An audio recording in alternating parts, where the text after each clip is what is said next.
Hiram Aviv, El arte real. Hoy presenta el audiolibro Anatomía oculta y masonería esotérica. Parte 1. El simbolismo del cuerpo humano. En la Escritura se nos dice que Dios hizo al hombre a su propia imagen y semejanza. Así ha sido declarado no solamente en la Biblia cristiana, sino también en la mayoría de los escritos sagrados de los seres iluminados. Los patriarcas judíos enseñaron que el cuerpo humano es el microcosmos o pequeño cosmos, hecho a la semejanza del macrocosmos o gran cosmos. Esta analogía entre lo finito y lo infinito se ha dicho que es una de las claves por la cual se pueden develar los secretos de la Sagrada Escritura. No hay ninguna duda que el Viejo Testamento es un libro de texto fisiológico y anatómico para aquellos que son capaces de leerlo desde un punto de vista científico. Las funciones del cuerpo humano, los atributos de la mente y las cualidades del alma humana han sido personificados por los sabios de la antigüedad y un gran drama ha sido elaborado acerca de sus relaciones entre sí mismos y con los demás. Al gran egipcio semidios Hermes, la raza humana debe su concepto sobre la ley de analogía. El gran axioma hermético fue: como arriba es abajo, como abajo es arriba. Todas las religiones antiguas estaban basadas en el culto a la naturaleza, el cual, en una forma degenerada, ha sobrevivido hasta nuestros días como el culto fálico. La adoración de las partes y funciones del cuerpo humano comenzó en el último periodo de los lemures. Durante la época atlante, esta religión dio lugar al culto al sol, pero incorporando en sus doctrinas muchos de los rituales y símbolos de la creencia anterior. La construcción de los templos en la forma del cuerpo humano es una costumbre común a todos los pueblos. El tabernáculo de los judíos, el gran templo egipcio de Karnak, las estructuras religiosas de los sacerdotes hawaianos y las iglesias cristianas dispuestas en forma de cruz son ejemplos de esta práctica. Si el cuerpo humano fuera extendido sobre uno de estos edificios con los brazos abiertos, se vería que el altar mayor ocuparía la misma posición relativa que el cerebro ocupa en el cuerpo humano. Todos los sacerdotes de la antigüedad conocían anatomía, aceptaban que todas las funciones de la naturaleza eran reproducidas en pequeño en el cuerpo humano. Por lo tanto, consideraban al hombre como un libro y enseñaban a sus discípulos que entender al hombre era comprender al universo. Aquellos sabios creían que cada estrella en el cielo, cada elemento en la tierra y cada función en la naturaleza estaba representado en el cuerpo humano por su correspondiente centro, polo o actividad. Esta correlación entre la naturaleza y la naturaleza interna del hombre, que estaba oculta para las masas, constituía las enseñanzas secretas del antiguo sacerdocio. La religión era considerada mucho más seriamente que lo es en nuestros días por los atlantes y egipcios. Era la vida misma de estos pueblos. Los sacerdotes tenían un control total sobre millones de ignorantes hombres y mujeres, a los cuales se les había enseñado desde su infancia que estos patriarcas, con sus atavíos y luengas barbas, eran los mensajeros directos de Dios, y se creía que toda desobediencia al ordenado por los sacerdotes atraería sobre la cabeza de los transgresores la cólera del Todopoderoso. El templo dependía de su apoyo, basado en su secreta sabiduría, la cual daba a los sacerdotes control sobre ciertos poderes de la naturaleza y los dotaba de una sabiduría y comprensión enormemente superior al estado seglar que ellos controlaban. Esos sabios comprendieron que en la religión había algo mucho más grande que el mero canto de mantras e himnos. Ellos comprendieron profundamente que la senda de la salvación solo puede ser recorrida con éxito por aquellos que tienen conocimiento práctico y científico de las funciones ocultas de sus propios cuerpos. El simbolismo anatómico que ellos desarrollaron para perpetuar este conocimiento ha llegado hasta la cristiandad moderna, pero aparentemente su clave parece haberse perdido. Es una tragedia para los religiosos el estar rodeados por cientos de símbolos que no pueden comprender, pero es más triste aún que ellos hayan llegado a olvidar totalmente que estos símbolos tienen otro significado que las tontas interpretaciones que ellos a su manera han urdido.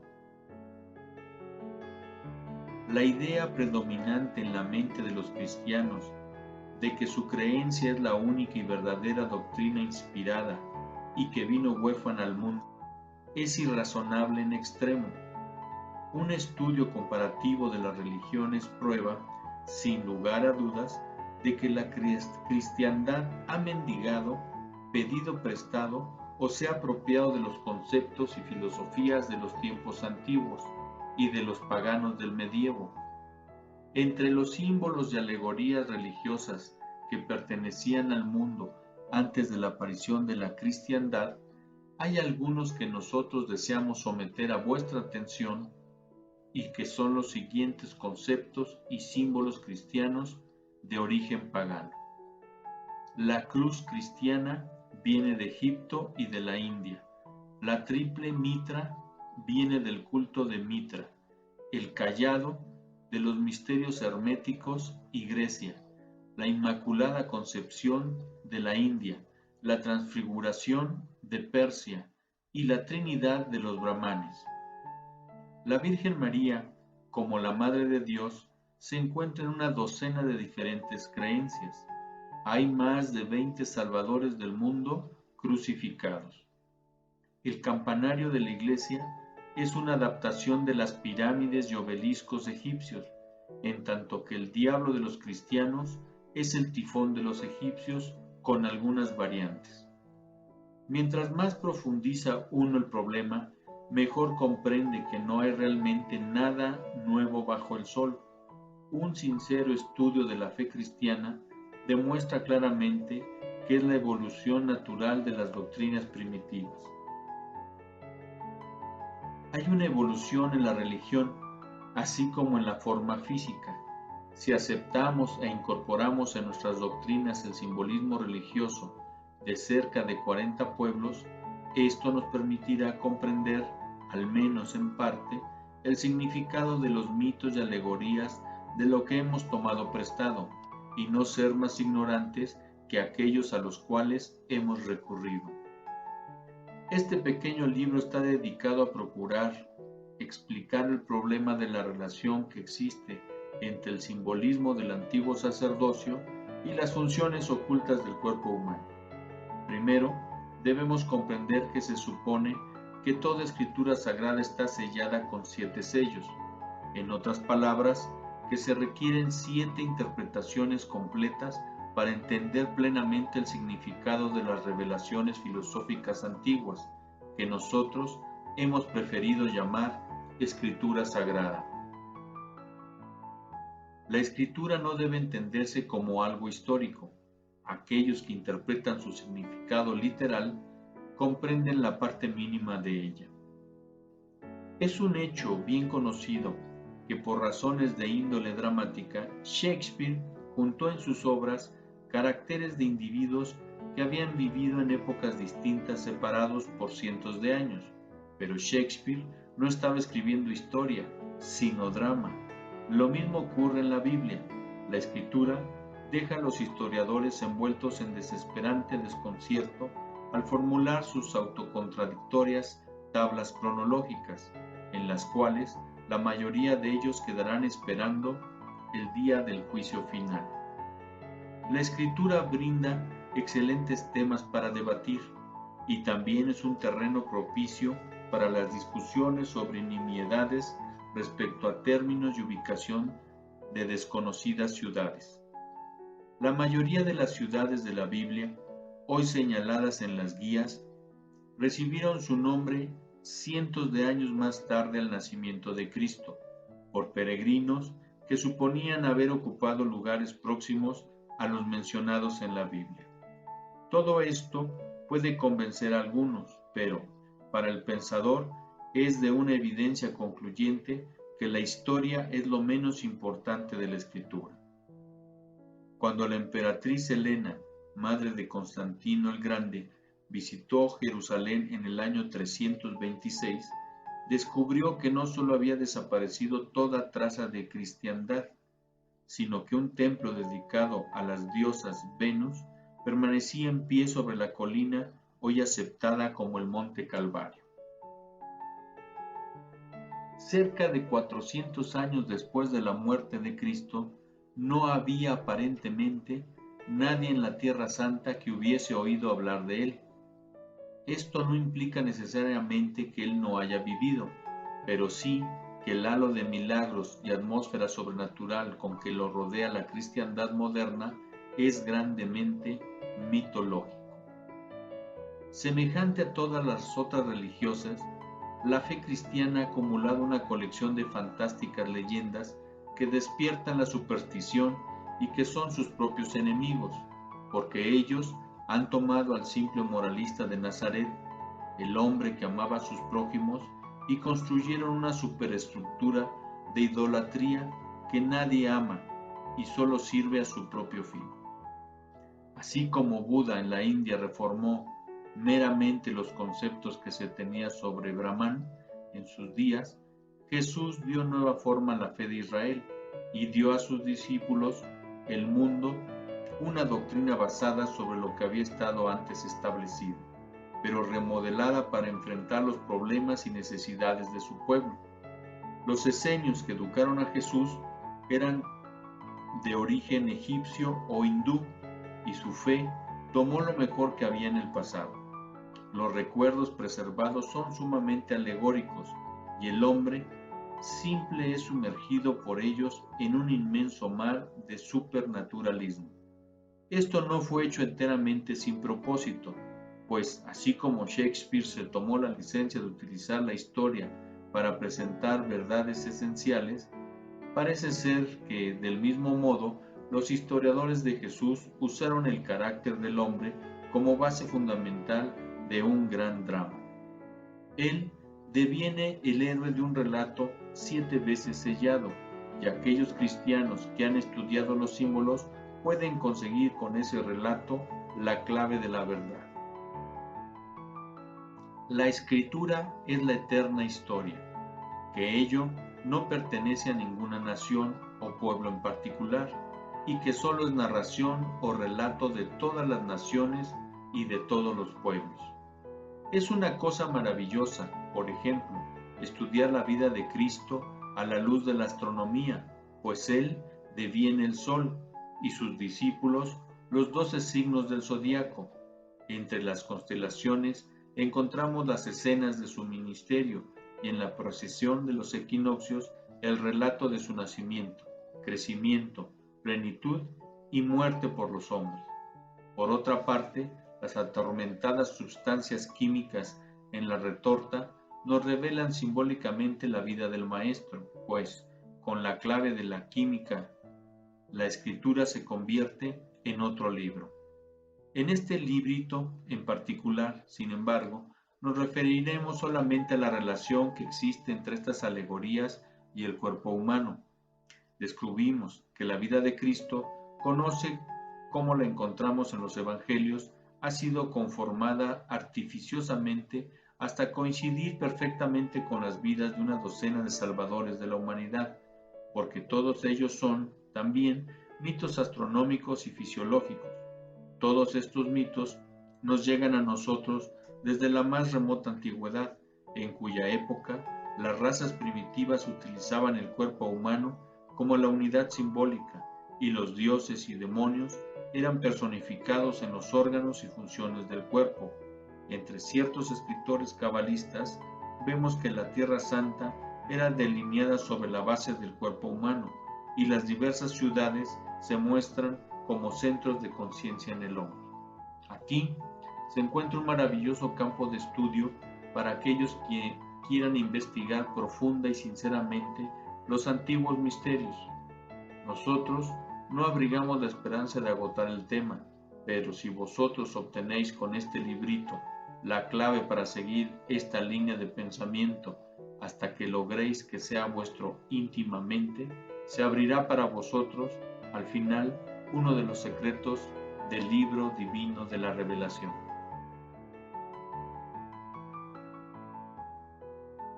Parte 2. Los tres mundos. De acuerdo con las escuelas de misterios, el cuerpo humano está dividido en tres grandes partes, y en analogía con esto, el universo externo se dice que está compuesto de tres mundos: cielo, tierra e infierno. El cielo es el mundo superior, y por alguna razón desconocida, se supone que está arriba, aunque Ingersoll ha probado concluyentemente que debido a la rotación de la Tierra, arriba y abajo son siempre lugares cambiables. Casi todas las religiones enseñan que Dios mora en el cielo. A sus componentes se les enseña que Dios está sobre ellos, por eso levantan sus manos en la oración y elevan sus ojos hacia el cielo al implorar o pedir algo.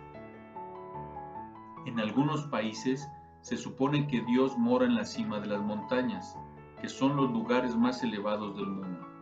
Donde quiera que Él esté y quien quiera que sea, el lugar de su morada está arriba, desde donde protege al mundo de abajo. Entre el cielo de arriba y el infierno de abajo está la tierra, llamada por los escandinavos Midgard, o Jardín del Medio. Está suspendida en el espacio y constituye la morada de los hombres y otros seres vivientes. Está conectada con el cielo por un arco iris que hace de puente y por el cual los dioses descienden. Sus cráteres volcánicos y fisuras se dice que sirven de conexión con el infierno, el lugar de la oscuridad y el olvido. Aquí, entre los dominios del cielo y de la tierra que maneja, como dice God, existe la naturaleza, la verde campiña, los corrientes ríos, el poderoso océano. Existen solo en el mundo medio, el cual es una especie de campo neutral en donde las huestes del bien y del mal libran su eterna batalla de Armagedón. Abajo, en oscuridad y en llamas, tormentos y sufrimientos, está el mundo de Hel, el cual nosotros hemos interpretado como infierno. Es lo más bajo, porque seguramente, así como pensamos del cielo como lo de arriba, lo hacemos del infierno como lo de abajo, mientras que este lugar medio, la tierra, parece ser como la línea divisoria entre ambos. En el infierno están las fuerzas del mal, las lágrimas, los profundos dolores, los poderes destructivos, los cuales están siempre produciendo aflicción a la tierra y luchando incansablemente para derribar el trono de los dioses en el cielo. Este sistema en su totalidad es un mito anatómico, pues el mundo celestial de los antiguos, el templo de la justicia en la cima de la montaña, era el cráneo con su divino contenido. Es el hogar de los dioses en el hombre. Se le denomina con el término de arriba porque ocupa el extremo norte de la columna vertebral humana.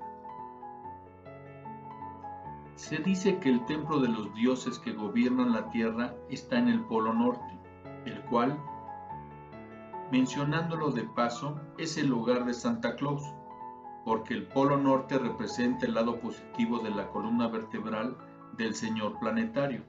Santa Claus, saliendo de la chimenea con su ramita de siempreviva o árbol de Navidad, en la estación del año cuando la naturaleza está muerta, tiene una hermosa interpretación masónica para aquellos que quieran estudiar. Lo mismo es cierto respecto al maná que descendía para alimentar a los hijos de Israel en el desierto, porque este maná es una sustancia que desciende por la médula espinal desde el cerebro. Los hindús simbolizaban la espina dorsal como el tallo del loto sagrado, por lo tanto, el cráneo y su contenido estaba simbolizado por la flor, la columna vertebral es la escala de Jacob, conectado el cielo con la tierra, mientras que los 33 escalones son los grados de la masonería y los años de vida de Cristo. En lo alto de estos escalones, el candidato asciende en el plano de la conciencia para alcanzar el templo de la iniciación, que se halla colocado en la cima de la montaña. En este lugar majestuoso, con su cúpula arriba de todo, con un agujero en su piso, es donde se dan las iniciaciones del gran misterio. Las montañas de los Himalayas con sus picos representan los hombros y la parte superior del cuerpo. Son las montañas más elevadas de la tierra.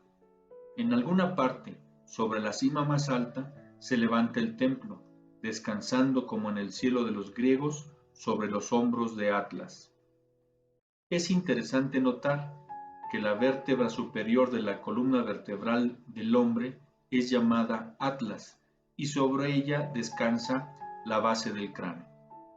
En el cráneo hay un número de cavidades y circunvalaciones y en ellas, según las leyendas orientales, viven los sabios, los yogis y ermitaños. Las cavernas de los yogis, se dice, están ubicadas en los lugares cercanos al nacimiento del río Ganges. Toda religión tiene su río sagrado. Para los cristianos es el Jordán, para los egipcios el Nilo y para los hindúes el Ganges. El río sagrado es el canal espinal que corre entre los picos de las montañas. Los santos en su retiro representan los centros sensorios del ojo espiritual ubicado en el cerebro humano y son los 7 durmientes del Corán, quienes deben permanecer en la oscuridad de sus cavernas hasta tanto el fuego espiritual los vitalice. El cerebro es la habitación de arriba a que se refieren los evangelios, en donde Jesús se encontraba con sus discípulos, y se ha dicho que los discípulos representan las 12 sinuosidades del cerebro. Son estos 12 senos del cerebro los que más tarde envían sus mensajes por medio de los nervios al cuerpo que está abajo, para convertir a los gentiles o predicar el evangelio a campo abierto. Estas 12 sinuosidades se reúnen alrededor de la apertura central del cerebro, el tercer ventrículo, el cual es la santidad de santidades, el asiento de la misericordia, en donde entre las extendidas alas de los ángeles, Jehová habla con el sumo sacerdote, y donde permanentemente día y noche se manifiesta la gloria del Shekinah. Desde este punto asciende finalmente el espíritu, lugar del cráneo que representa el Gólgota. Es un hecho clarividente de que el espíritu no solo deja el cuerpo, sino que también entra en él por la coronilla, lo cual probablemente ha dado origen al relato de Santa Claus y su chimenea. La Trinidad en el hombre mora en los 3 grandes cámaras del cuerpo humano, desde las cuales irradian su poder a través de los 3 mundos. Estos centros son el cerebro, el corazón y el sistema de reproducción. Estas son las 3 cámaras principales de la pirámide y también los lugares en donde se dan las iniciaciones de aprendiz, compañero y maestro masón. Todos estos grados de la logia masónica azul. En estas 3 cámaras moran el Padre, el Hijo y el Espíritu Santo, los cuales son simbolizados por la palabra de 3 letras A-U-M.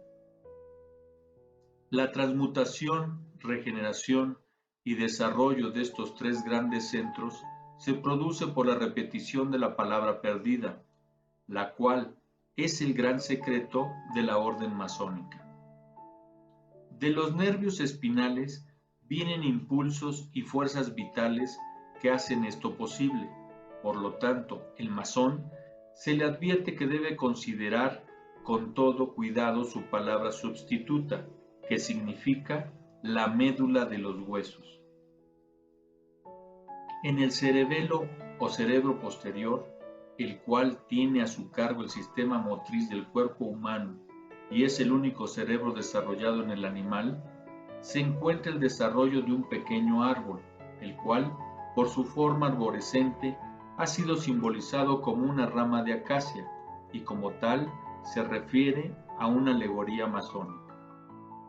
Los dos hemisferios del cerebro fueron llamados por los antiguos Caín y Abel, y tienen mucho que hacer con la leyenda del castigo de Caín, que es literalmente el castigo por el desequilibrio, porque Caín, matando el espíritu de equilibrio, es enviado a vagar por la faz de la tierra. Yo tengo en mi poder un cráneo muy notable que, originalmente, descansaba sobre los hombros de un homicida. Es de una cualidad orgánica elevada, pero lleva la maldición de Caín.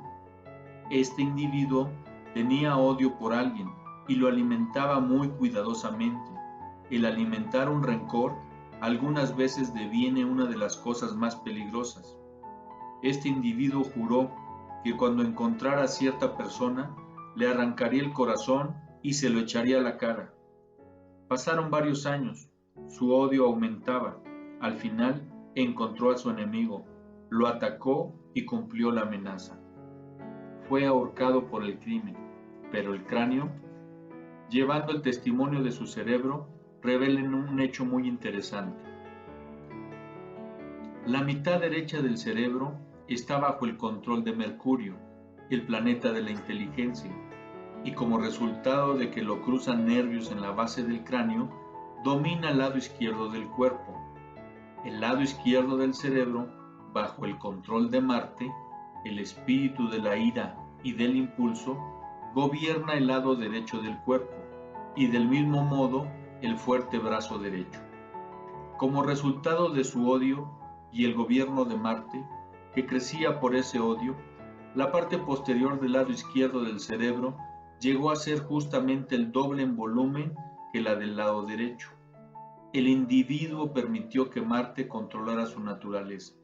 La impetuosidad de Marte lo gobernaba y pagó con su vida la maldición de Caín. La ciencia sabe que hay una línea muy fina que separa la genialidad de la insanidad, porque cualquier vicio o virtud dominante, el hombre le debe pagar con el desequilibrio. La falta de armonía siempre altera nuestro punto de vista, y un punto de vista erróneo siempre produce sufrimiento. En el cráneo se halla el tablero de los conmutadores que controla las actividades del cuerpo. Toda función del hombre que tenga lugar debajo del cuello tiene su control desde un centro de conciencia del cerebro. La prueba de esto es que cualquier lesión producida en determinados centros del cerebro produce la paralización de varias partes del cuerpo. La ciencia médica sabe ahora que la médula espinal es una prolongación del cerebro, y algunos hombres con autoridad científica afirman que la médula es capaz de tener inteligencia a lo largo de todo su recorrido. Esta médula es la espada flamígera, que se supone está colocada verticalmente en los portales que cierran el jardín del Edén. El jardín del Edén es el cráneo dentro del cual hay un árbol que tiene 12 clases de frutos. El cerebro está lleno de cámaras abovedadas y galerías, las cuales tienen su correspondencia en las bóvedas y arcos en los templos, siendo indudablemente el tercer ventrículo la cámara del rey de la Gran Pirámide. La médula espinal es la serpiente de los antiguos. En algunos lugares de la América Central y Sudamérica, el dios salvador es llamado Quetzalcóatl. Su nombre significa serpiente emplumada, y este ha sido siempre su símbolo. Esta es la serpiente bronceada levantada por Moisés en el desierto. Los 9 anillos de la cola de la serpiente son llamados el número del hombre, y ellos representan las vértebras sacras y cócceas, en cuyo centro se encuentra el secreto de la evolución humana. Cada órgano del cuerpo físico está reproducido en el cerebro, en donde está copiado por la ley de la analogía. Hay 2 formas humanas embriónicas, una masculina y otra femenina, entrelazadas en el cerebro. Estas son el yin y el yang de la China, los dragones blanco y negro mordiéndose entre sí. Una de estas figuras tiene como órgano de expresión la glándula pineal y la otra el cuerpo pituitario. Estas glándulas de secreción interna son dignas de consideración, pues ellas son factores de suma importancia en el desarrollo de la conciencia humana. Aunque aparecen como no teniendo ninguna función, no están atrofiadas, y como la naturaleza no preserva ningún órgano innecesario, ellas deben de tener un rol muy importante.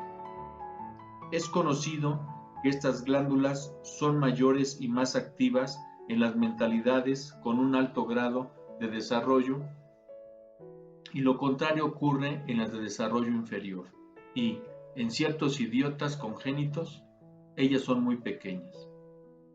Estas dos glándulas son llamadas la cabeza y la cola del dragón de la sabiduría.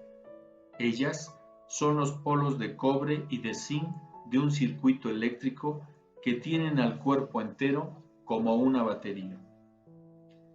El cuerpo pituitario, que descansa en la silla turca del hueso esfenoide, directamente detrás y un poco debajo del puente de la nariz y conectado con el tercer ventrículo por un fino canal llamado infundibulum, es el polo femenino o centro negativo, que tiene a su cargo la expresión de la energía física. Su actividad regula en alto grado el tamaño y peso del cuerpo. Es también un termómetro que revela los desórdenes que hubieran en cualquiera de las cadenas de las glándulas internas. La endocrinología es el estudio de las glándulas internas y sus secreciones. Esta todavía en un estado embrionario, pero algún día se revelará como lo más importante de la ciencia médica. En el mundo antiguo se conocía el cuerpo pituitario por los siguientes símbolos: la retorta de los alquimistas, la boca del dragón, la Virgen María, el Santo Grial, el cuarto creciente lunar, el baño purificador, uno de los querubines del arca, la Isis de Egipto, Radha de la India y la boca del pez. Puede ser muy bien llamado la esperanza de gloria del hombre físico. En el extremo opuesto del tercer ventrículo y un poco más arriba está la glándula pineal, la cual no deja de semejarse a una piña, de la cual toma su nombre. Sir Ernest Alfred Wallace Bosch, cuidador de las antigüedades egipcias en el Museo Británico, menciona en una de sus obras la costumbre egipcia de atarse conos de piñas sobre la cabeza. Declara que en los rollos de papiros, esos conos están atados en lo alto de la cabeza de los muertos, cuando tienen que hacerse presente ante Osiris, señor del mundo inferior. Indudablemente que este símbolo se refiere a la glándula pineal. Había también costumbre en ciertas tribus de África de atar pedazos de grasa sobre sus cabezas y dejarlos que se derretieran al sol y les corriera sobre el cuerpo, como parte de normas religiosas.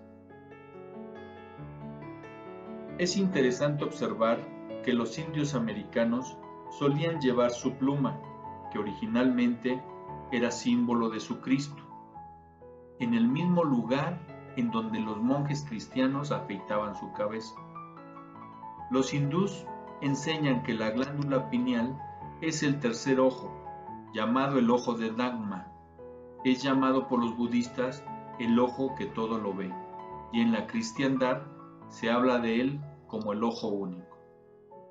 Se nos dice que en épocas remotas la glándula pineal era un órgano de orientación por el cual el hombre conocía el mundo espiritual, pero que, con la aparición de los sentidos materiales y los dos ojos objetivos, dejó de usarse y durante el tiempo de la raza lemur se retiró al lugar que actualmente ocupa en el cerebro. Se dice que los niños, recapitulando sus periodos previos de evolución, tienen alrededor de los 7 años en uso ilimitado el tercer ojo, en cuyo tiempo los huesos del cerebro se desarrollan en conjunto. Esto se relaciona con la condición semiclarividente de los niños, los cuales son, en el campo psíquico, muchos más sensitivos que los adultos. Se supone que la glándula pineal secreta un aceite el cual es llamado resina, la vida del pino. Esta palabra parece estar relacionada con el origen de los Rosacruces, quienes trabajaban sobre las secreciones de la glándula pineal buscando la apertura del ojo único, porque en la escritura se dice: la luz del cuerpo es el ojo, por lo tanto, si tu ojo se hace único, el cuerpo todo será llenado con luz. La glándula pineal es la cola del dragón y en un extremo tiene una pequeña protuberancia parecida a un dedo. Esta glándula es llamada Joseph o José porque es el padre del hombre divino. La protuberancia semejante a un dedo es llamada la vara de Dios, algunas veces la lanza sagrada. Su contorno se asemeja a esas retortas que utilizaban los alquimistas para evaporar líquidos. Es un órgano espiritual, destinado más tarde a ser lo que fue el comienzo, esto es, el eslabón de enlace entre lo humano y lo divino. El vibrante dedo en el extremo de esta glándula es la vara de Jesé y el cetro del alto sacerdote. Algunos ejercicios, como se dan en las escuelas de misterios del Occidente y Oriente, hacen vibrar este pequeño dedo, produciendo un zumbido sordo. Esto es algunas veces muy penoso, especialmente cuando el individuo que experimenta el fenómeno, lo que ocurre en la mayoría de los casos, no sabe nada de la experiencia a través de la cual está pasando. En medio del cerebro y rodeado por las circunvalaciones está el tercer ventrículo, una cámara abovedada de iniciación. Alrededor de ella se sientan los tres reyes, tres grandes cetros de vida y fuerza, el cuerpo pituitario, la glándula pineal y el talamus óptico.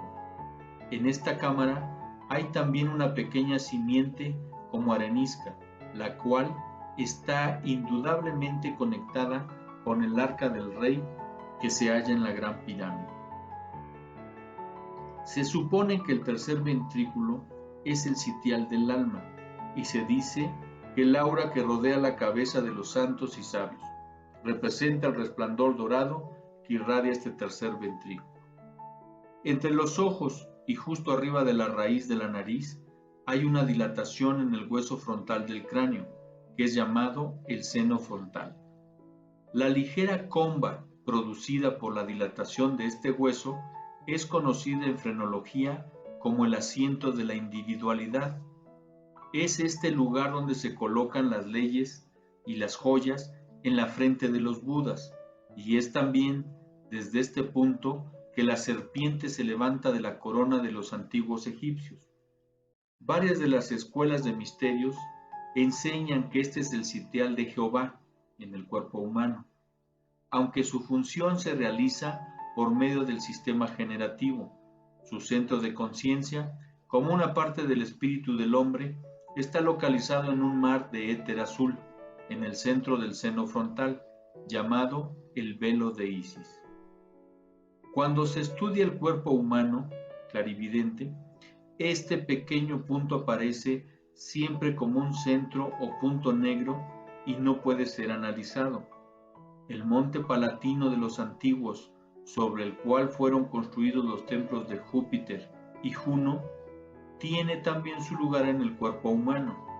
La estructura del hueso del paladar es una especie de colina y arriba del mismo, en línea recta, están las dos órbitas de los ojos, los cuales son el Júpiter y Juno del mundo antiguo. La cruz, desde luego, representa el cuerpo humano. Su parte superior es la cabeza del hombre, irguiéndose sobre la línea horizontal de los dos brazos abiertos. Como ya lo dijéramos, las grandes iglesias y catedrales del mundo han sido construidas en forma de cruz y contienen, donde estaría la cabeza, el altar con sus velas encendidas. Estas velas simbolizan los centros espirituales que se hallan en el cerebro, y la costumbre de colocar una ventana sobre el altar sugiere el delicado lugar que se halla en la parte superior del cráneo. El cráneo, la habitación superior, es el Sanctum Sanctorum del templo masónico, y a él solo pueden aspirar los puros. El hueso en forma de ala que la ciencia médica conoce como esfenoide es el escarabajo egipcio, llevando en sus garras el cuerpo pituitario y teniendo también en lo alto las centellantes chispas de la inmortalidad localizada en el seno frontal. Se nos dice en las mitologías antiguas que los dioses bajaban del cielo y andaban entre los hombres, instruyéndoles en las artes y ciencias. De manera similar, los poderes divinos del hombre descienden del mundo celestial de su cerebro para llevar a cabo la obra de construir y reconstruir las sustancias naturales. Se nos dice que al final de la evolución del cuerpo humano, éste se irá lentamente y retornando al cerebro, que fue de su origen, hasta que no quede nada más que 7 centros globulares irradiando 7 sentidos de percepción perfectos, que son los espíritus ante el trono, y los salvadores, que son enviados al mundo para redimirlo por medio de los 7 periodos de su desarrollo. El hombre es una planta invertida, se nutre del sol como la planta lo hace de la tierra. Así como la vida de la planta asciende por su tronco para nutrir sus ramas y hojas, la vida del hombre, arraigada en el cerebro, desciende para producir el mismo resultado. Esta vida descendente se simboliza por el mundo de los salvadores, que bajan al mundo para morir por los hombres. Más tarde, estas vidas retornan al cerebro, en donde ellas glorifican al hombre ante todos los mundos de la creación. Es suficiente ya como relato sobre el cerebro. Ahora consideraremos la otra parte maravillosa del hombre, es decir, la espina dorsal.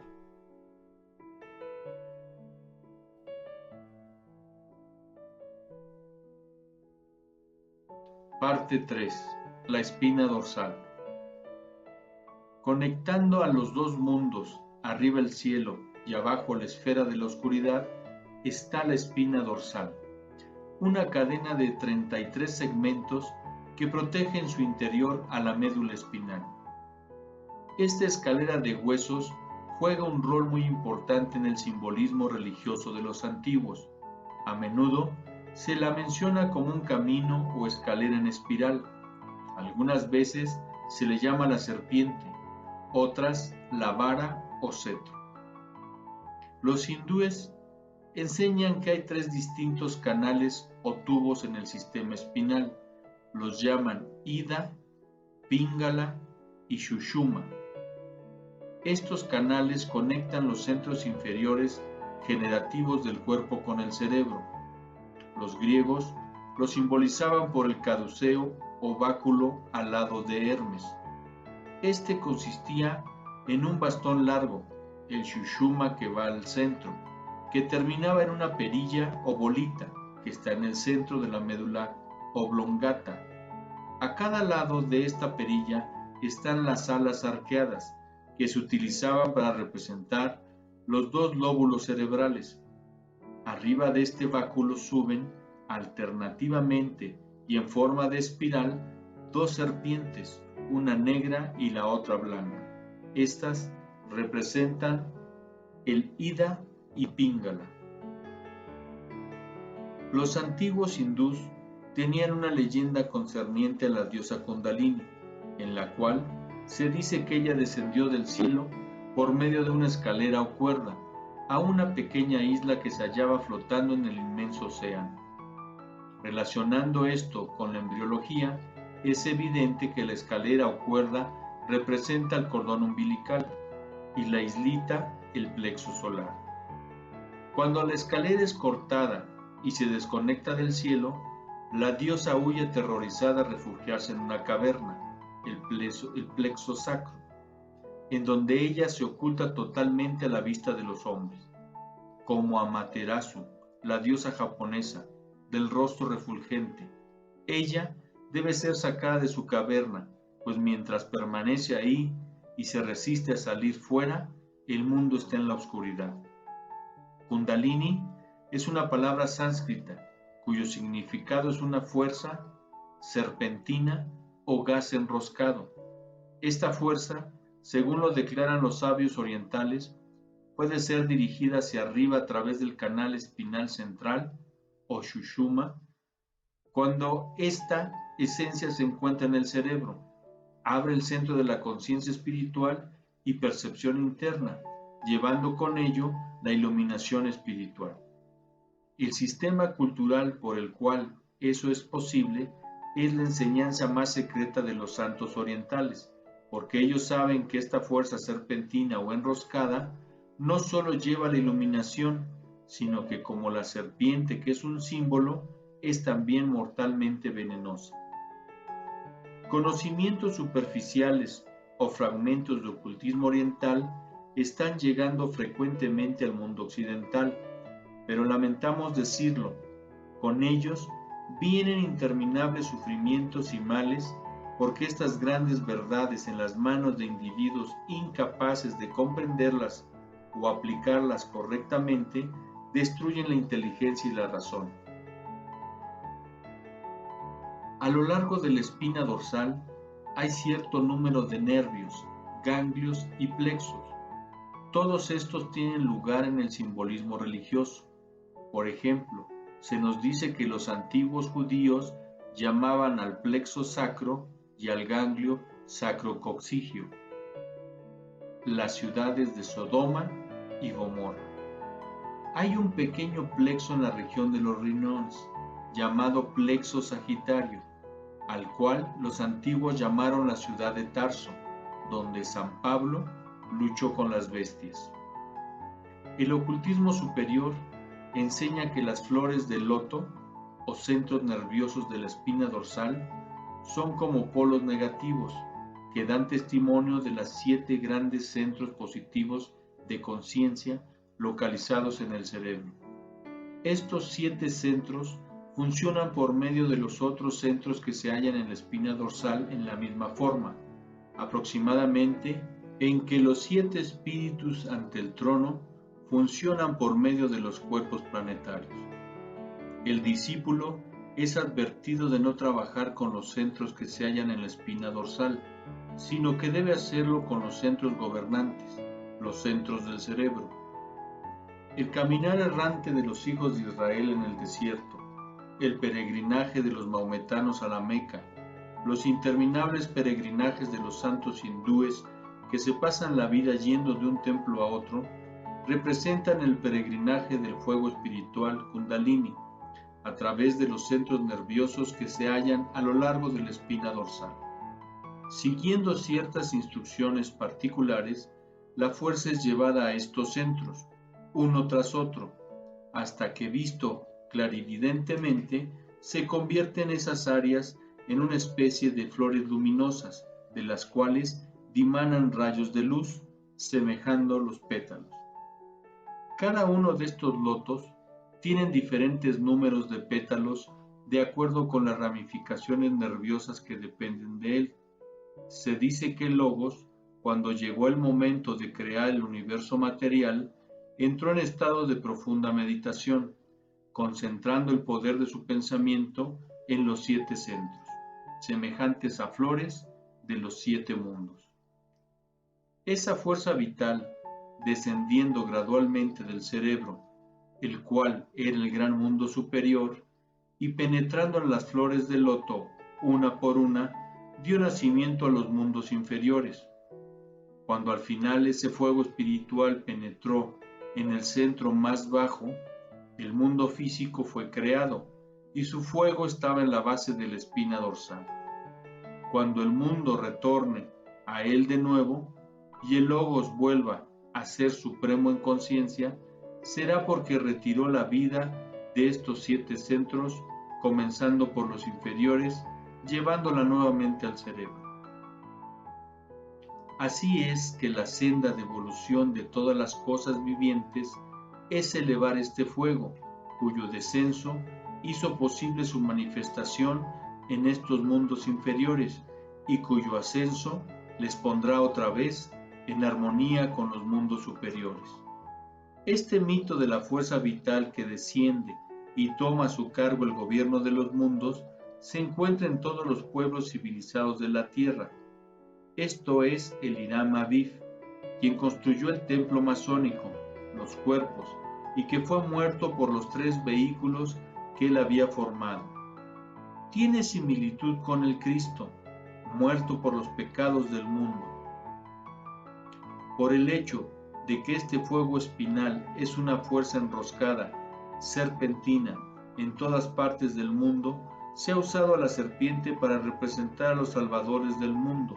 El Ureus, emblema de serpiente, usado por los sacerdotes egipcios en su frente, era un símbolo del Kundalini, la sagrada cobra que cuando fue elevada en el desierto, salvó a todos aquellos que la contemplaron, Moisés y la serpiente de bronce.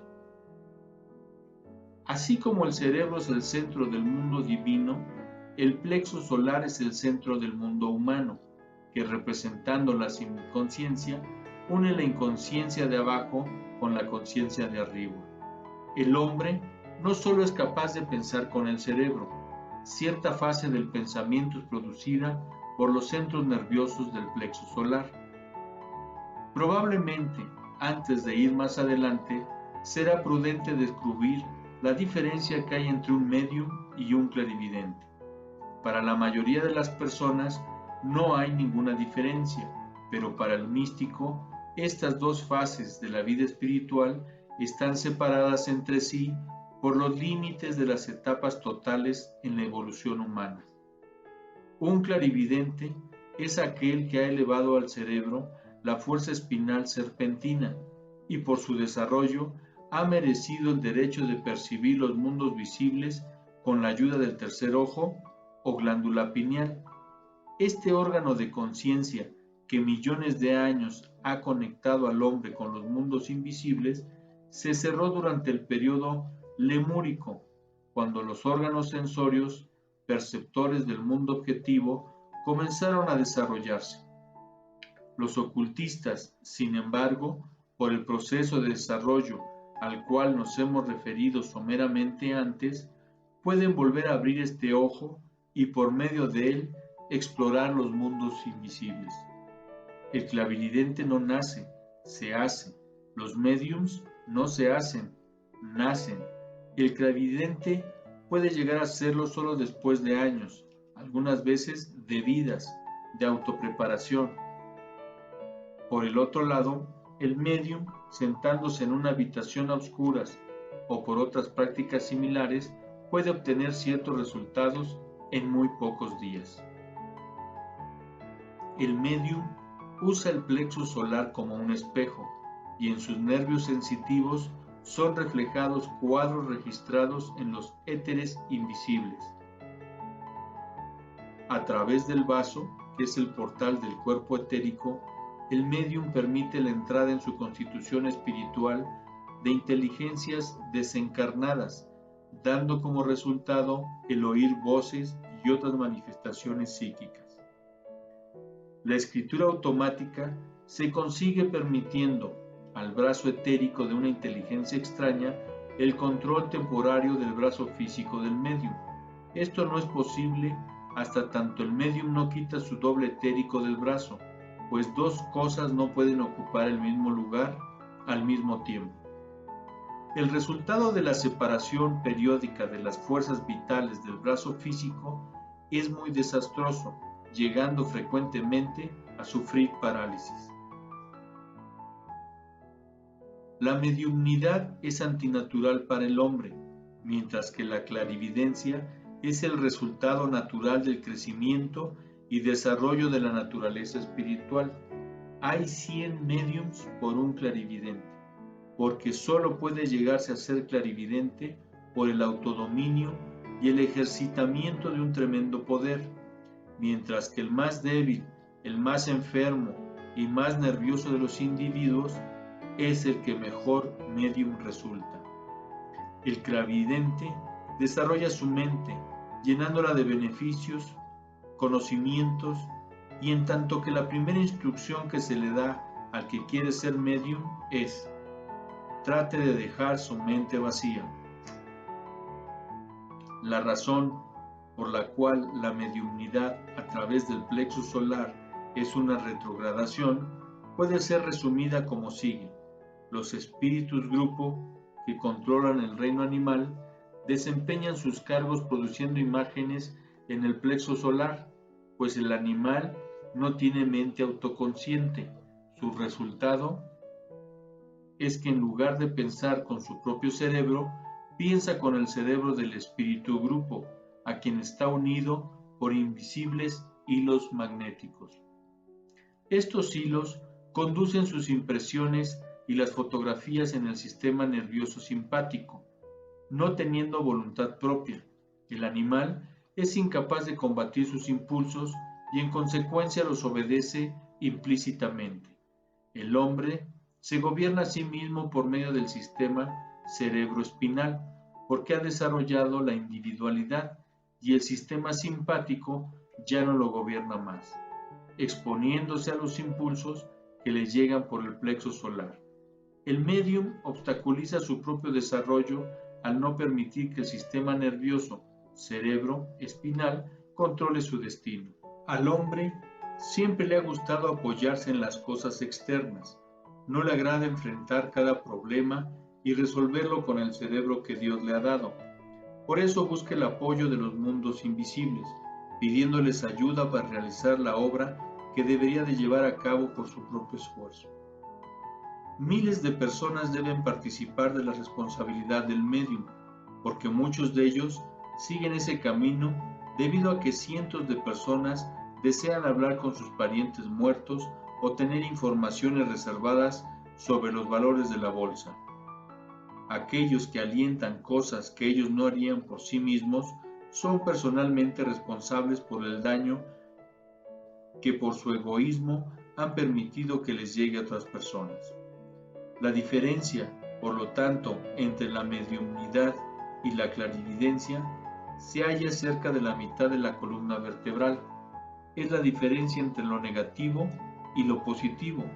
Es la diferencia que hay entre la oscuridad de una habitación en donde se realiza a medianoche una sesión espiritista y la ceremonia al mediodía en un templo. Todos los órganos que se encuentran dentro del cuerpo humano tienen su significación religiosa. El corazón, con sus cámaras, es en sí un templo erigido sobre la montaña del diafragma. El vaso, con su pequeño cuerpo en forma de sombrilla, concentra los rayos solares y tiene a su cargo el cuerpo etérico.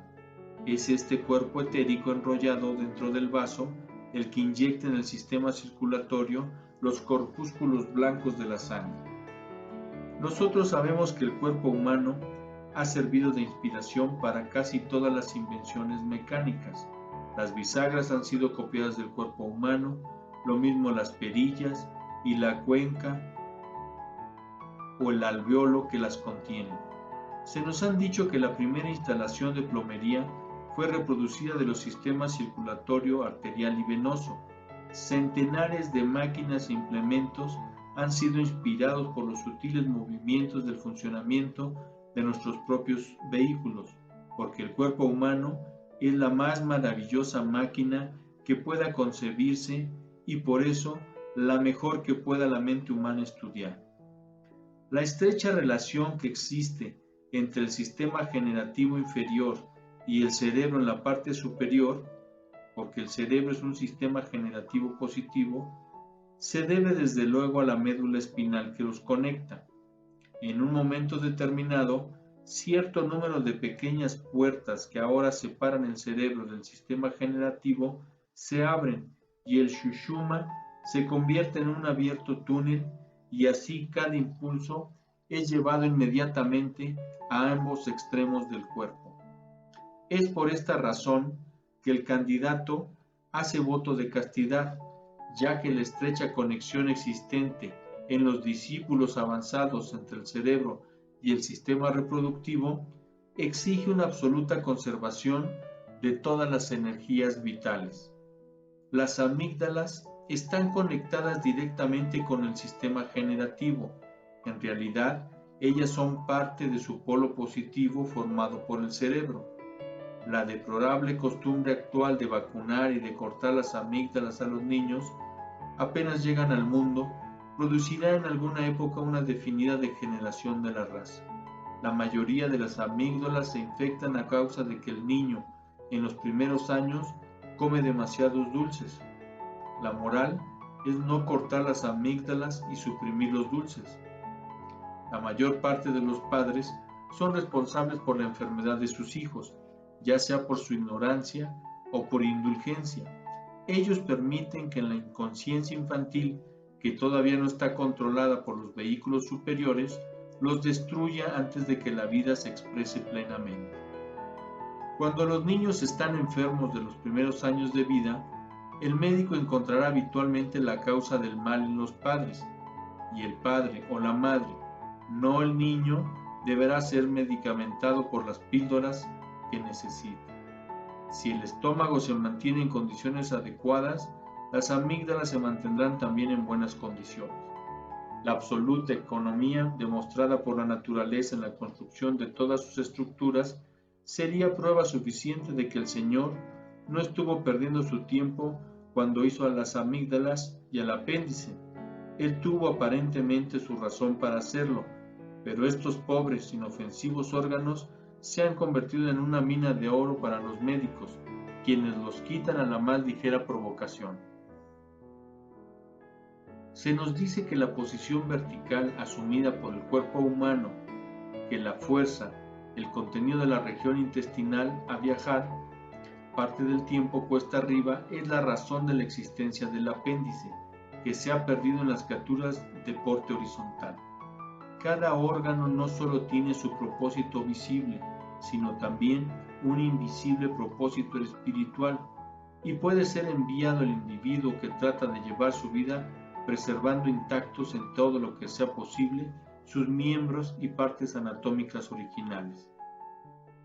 En cuanto a la deuda de la ciencia para con el cuerpo humano, debemos agregar que el sistema decimal es el resultado del contar con los dedos del hombre primitivo, por lo cual el número 10 se convirtió en la unidad de numeración. El antiguo codo fue también la distancia entre el codo y el extremo del segundo dedo, o aproximadamente 18 pulgadas. Así sucede si retrocedemos en el estudio de las cosas, encontrando que casi todo lo con el hombre se ha rodeado es una adaptación del cuerpo en el cual Dios ha envuelto su espíritu. El hombre va conquistando gradualmente el control no solo de los órganos de su cuerpo, sino también de sus funciones. La ciencia establece que ciertos órganos funcionan mecánica o automáticamente, pero el ocultismo considera que no hay nada mecánico en lo que se refiere a las funciones del cuerpo humano. Tomemos el ejemplo de un obrero tirando un trozo de hierro entre las ruedas y palancas de una máquina en perfectas condiciones de marcha. Se oirá un chirrido y la máquina se detendrá. Por otro lado, si se tira figuradamente una llave inglesa dentro del cuerpo humano, éste inmediatamente comenzará el proceso de eliminarla, rodeará el elemento extraño con una envoltura y tratará de absorberlo.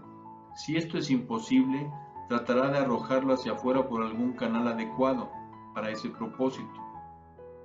Si estos medios fracasan, se acostumbrará en muchos casos a la presencia del obstáculo y procurará seguir sus funciones de algún modo. Esto demuestra sin duda alguna que las partes orgánicas del hombre poseen cierta forma inherente de inteligencia. Por lo tanto, ellas no son máquinas, porque ninguna invención mecánica es capaz de tener inteligencia. Paracelso, el gran médico suizo, quien después de estar muchos años en el lejano oriente, retornó a Suiza para enseñar medicina. Fue el primero que dio al mundo europeo su concepto de los espíritus de la naturaleza.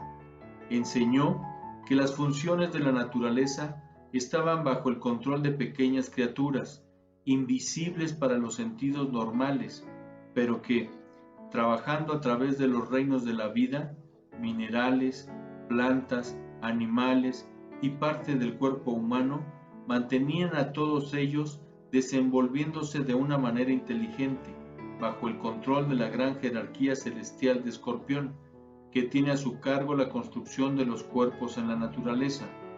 Estos elementales son las inteligencias invisibles que gobiernan el cuerpo y sus funciones. Como resultado de la siempre evolucionante conciencia del hombre, éste está adquiriendo un control más completo de las funciones de sus diversos órganos. Hay dos clases de músculos, voluntarios e involuntarios, siendo la diferencia que los músculos voluntarios, que son controlados por la mente consciente del individuo, tienen sus fibras que corren en dos modos y cruzándose entre sí, mientras que los involuntarios no tienen fibras que los crucen.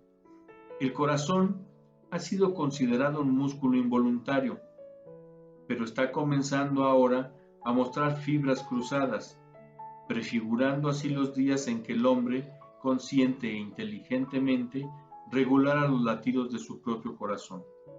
Lo mismo reza con respecto a todos los otros órganos que sobreviven a los periodos cambios que van teniendo lugar en la constitución del hombre.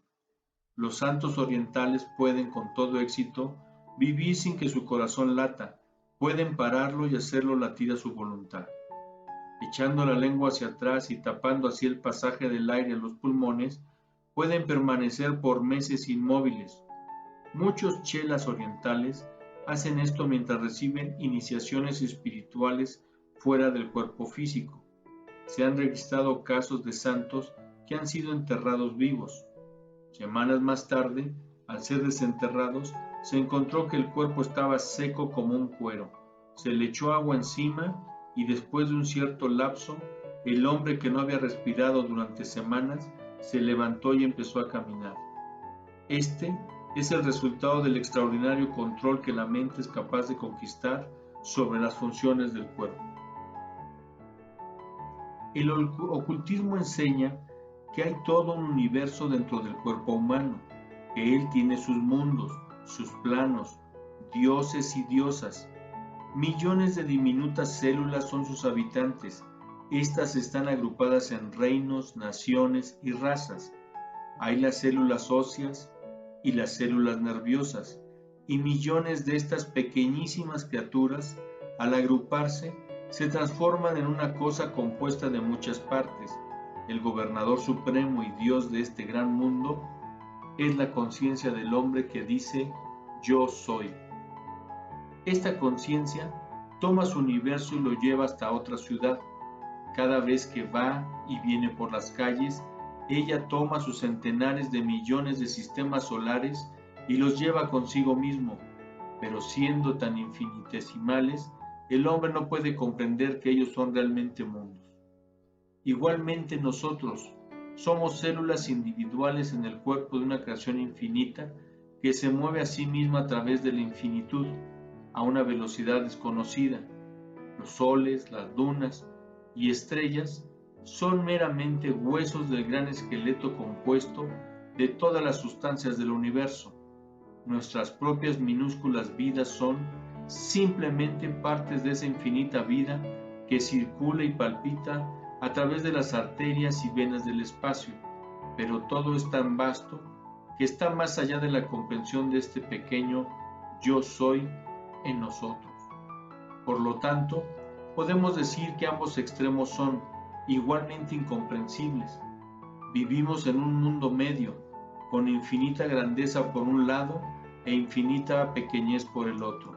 A medida que nuestro desarrollo se va ampliando, también lo hace nuestro mundo, dando como resultado el que vayamos comprendiendo cada vez más todas estas maravillas. Parte 4. Los mundos infernales. En la base de la espina dorsal está ubicado el trono del Señor de la Forma, comúnmente llamado Jehová y Shiva. El linga es su símbolo. Cabalga el gran toro de lo terrenal. Su hija es la muerte y la destrucción, no siendo sin embargo una forma del mal. Construye los cuerpos que nos dan poder para funcionar en los mundos inferiores. Él los cristaliza por medio de líneas de fuerza. La geometría es el esqueleto y todos los cuerpos que él construye son problemas geométricos, ángulos geométricos cristalizados en rocas y piedras. Gradualmente, la cristalización que trae cuerpos al mundo se vuelve demasiado densa y no es capaz de responder a las impresiones sutiles de la conciencia espiritual. Lentamente se convierte en piedra y la muerte es el resultado de la misma causa que trajo al cuerpo al mundo. Las primeras razas de la tierra adoraban a los atributos procreativos de la vida. Ellos sentían que la más elevada expresión de vida era el poder de dar una nueva vida al mundo. Por lo tanto, el principio dador de vida fue personificado en una deidad dadora de vida a todas las cosas, o más bien que traía la manifestación, la vida latente que no podía crecer o desarrollarse en el mundo físico sin el vehículo de la sustancia densa. Para el ocultismo, el nacimiento es muerte y la muerte es un despertar. Los místicos de la antigüedad enseñaban que el haber nacido en el mundo físico era entrar a una tumba, porque ningún otro plano de la naturaleza es tan desacorde, tan limitado como el mundo terrenal. El tiempo y la distancia eran las rejas de la prisión que encadenaban al alma a vivir en un estrecho lugar.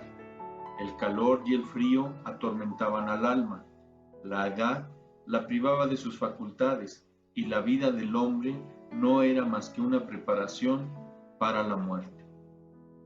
Como la vida se vive a la sombra de la muerte, ellos enseñaron que es una mofa, una cosa hueca, dorada para la mirada descuidada, pero sin brillo y carcomida, comida de gusanos, cuando la examinamos detenidamente. El cuerpo físico se convertía en el sepulcro, la tumba, el cementerio en el cual el espíritu yacía esperando el día de la liberación, cuando como una chispa virginal se levantaría otra vez, dejando la rota urna de barro. Por lo tanto, en todas las religiones tenemos el mundo inferior como un negro abismo, en el cual llama, de 3 cabezas, arroja las almas condenadas para que sufran en el infierno de su propia creación. Porque es cierto que cada raza elabora de su propia naturaleza los demonios que la atormentan. Aquí, Tifón, el dios egipcio de la destrucción, con cuerpo de cerdo y cabeza de cocodrilo, espera con las fauces abiertas para devorar a aquellos que no han sabido aprovechar la oportunidad de la vida en forma adecuada. La mayoría de los pueblos simbolizan al demonio, dotándolo de un cuerpo parte animal, parte hombre. Mora en la naturaleza animal del hombre y aquellos que son dominados por sus apetitos, gustos y disgustos, sus odios y temores, no necesitan otra condenación. Han construido su propio infierno y están sufriendo sus tormentos. El sistema generativo está, gradualmente, siendo absorbido en el cerebro, y el hombre del gran periodo venidero del mundo generará su especie o al menos formará vehículos para él por medio de la laringe, que es el órgano de la palabra hablada. Se nos ha dicho que un pequeño cuerpo etérico, que será más tarde el órgano positivo de la reproducción, se está construyendo en forma gradual cerca de la laringe. Aquellos que sean incapaces de levantar el fuego de la médula espinal a través del canal Shushuma serán arrojados a un reino lateral semejante al de los simios actuales. Se supone que el cuerpo físico está bajo el control de la luna, la cual, como vosotros sabéis, gobierna todos los líquidos de la tierra. La luna fue la última encarnación del espíritu de la tierra, y la raza humana pasaba por el estado de conciencia animal en el cuerpo etérico del Señor de la Luna. Los espíritus lunares son llamados antepasados y son conocidos por los cristianos como ángeles. Estos seres tienen el control de los poderes generativos del hombre y del animal. La entidad que se encarna elige frecuentemente muchos años antes el vehículo con que aparecerá en el mundo. Se dice que el germen etérico es colocado en el cuerpo de los padres unos 20 años antes de que el niño venga al mundo. Esto es el resultado de su búsqueda del ambiente adecuado a sus necesidades materiales y espirituales.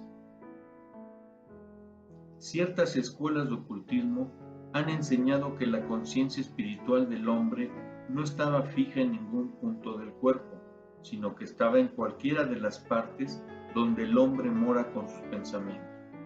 Nosotros sabemos que hay 3 mundos donde el hombre puede morar. El primero es el mundo mental, en donde puede vivir rodeado de sus pensamientos, sus sueños y sus aspiraciones. El segundo es el mundo humano, donde él puede ser uno de esa gran clase media que piensa poco, come poco, duerme poco y sufre incesantemente. Su tercer hogar posible es un mundo animal, donde puede morar en el medio de sus pasiones, lujuria y odios, que queman sus almas y consumen su cuerpo. La historia de las razas primitivas muestran que ellas se levantaron a través de esos estados, hasta que al final unos pocos se convirtieron en verdaderas criaturas pensantes. La sangre de cada hombre es individual, cristalizada, forma dibujos geométricos que difieren en cada persona. Por eso, por medio del análisis de la sangre, podría desarrollarse un sistema mucho más seguro para la investigación del crimen que los sistemas de Bertillon y de la impresión digital. La historia del alma humana está escrita en su sangre. La posición que él ocupa en la evolución, sus esperanzas y sus temores están impresas en las formas etéricas que fluyen a través de su corriente sanguínea. Hasta que la sangre roja no entra en el cuerpo, el espíritu del hombre no puede entrar en él. Solo ronda alrededor del cuerpo al que está unido por un hilo de naturaleza eléctrica. Estudiando clarividentemente grillos, langostas y otras pequeñas criaturas, es posible observar impulsos que vienen de esos pequeños globos que rondan sobre sus cuerpos, que demuestran sus movimientos y sentidos primitivos.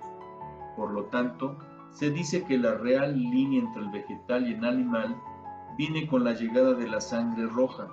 Consecuentemente, ciertos peces pequeños, moluscos, son técnicamente vegetales, aunque no reconocidos como tales por la ciencia. El hígado es la llave de la sangre roja. El color rojo de la vestimenta de Lucifer se deriva del color de la sangre, y la palabra Lucifer significa portador de luz o calor, y es un nombre de la sangre. Por esa razón es el espíritu de la tentación.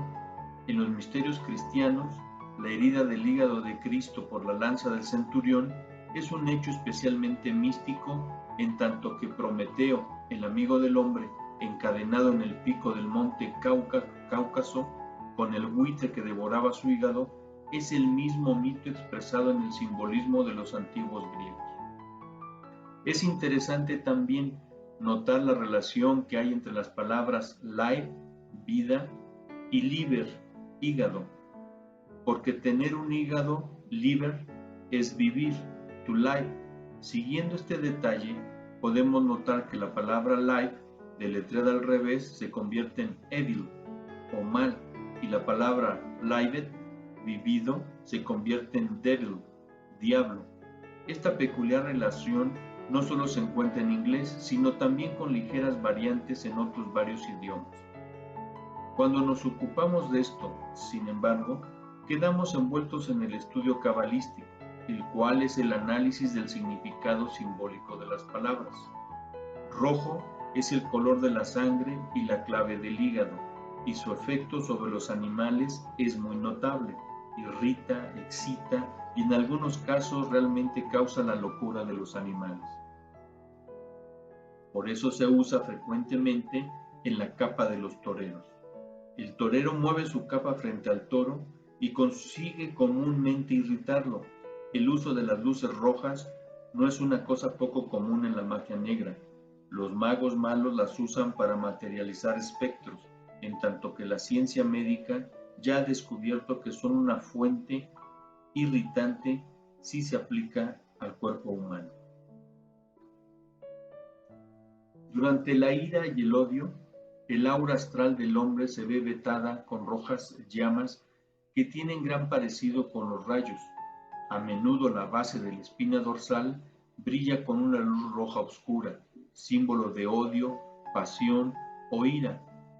Esta luz roja, brillando eternamente en la base de la columna vertebral, ha dado origen al relato que se hace del fuego del infierno y de la condenación, pero los predicadores han olvidado de recordar a los seglares que ellos llevan consigo mismo su propio infierno a donde quiera que ellos vayan. Se dice que el poder rojo es derivado de la luz blanca del sol, por medio del cuerpo de Samael, el espíritu de Marte. Esta es la causa del resplandor rojo en el cielo.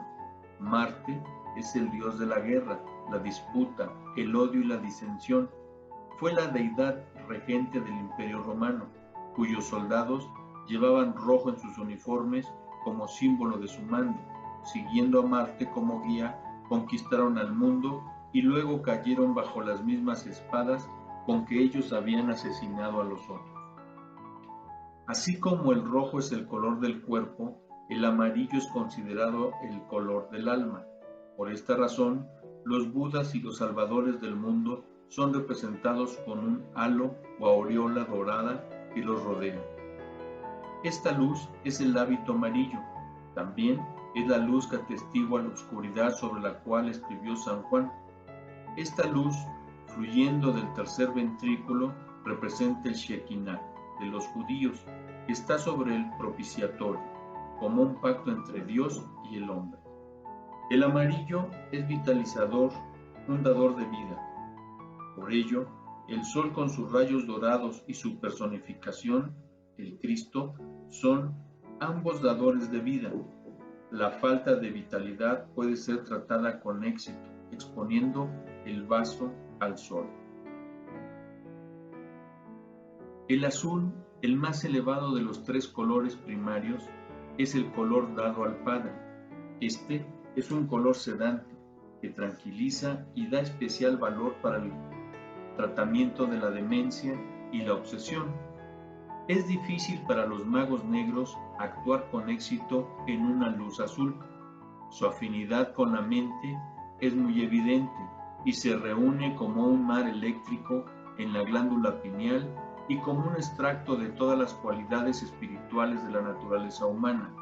El núcleo azul de toda llama se dice que es el símbolo del Padre invisible, oculto en el luminoso sol. En las palabras del Cristo, aquel que me ha visto a mí, ha visto al Padre. Yo soy en el Padre y el Padre es en mí. Es muy interesante el uso de los colores en los símbolos. El dragón verde, al cual los héroes de la mitología generalmente matan, representan la tierra. La armadura blanca es un cuerpo físico purificado.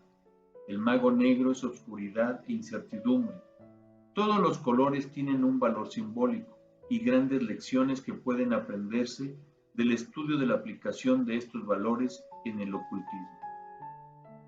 Tratando el tema de la fisiología y anatomía oculta, debemos detenernos por un momento para dar crédito a los alquimistas y rosacruces, quienes durante la Edad Media encubrían el estudio de la anatomía oculta, presentando los órganos del cuerpo humano en la forma de retorta y otros recipientes utilizados para su alquimia.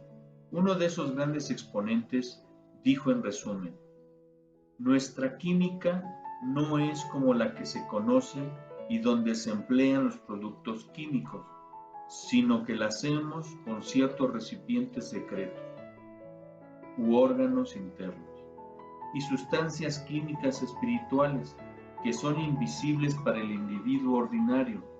Nosotros no creemos en la tortura de los elementos químicos, combinándolos para formar gases, vapores o masas hirvientes, porque los productos químicos, lo mismo que el hombre, pueden sufrir cuando se les combina en forma inadecuada. El horno de los alquimistas era el cuerpo humano. El fuego que ardía en él estaba en la base de la espina dorsal. La chimenea era la médula espinal, por la cual pasaban hacia arriba los vapores para reunirse luego y ser destilados en el cerebro. Este fue un sistema secreto llevado a Europa del Lejano Oriente, en donde ha sido considerado por siglos la más elevada forma de religión.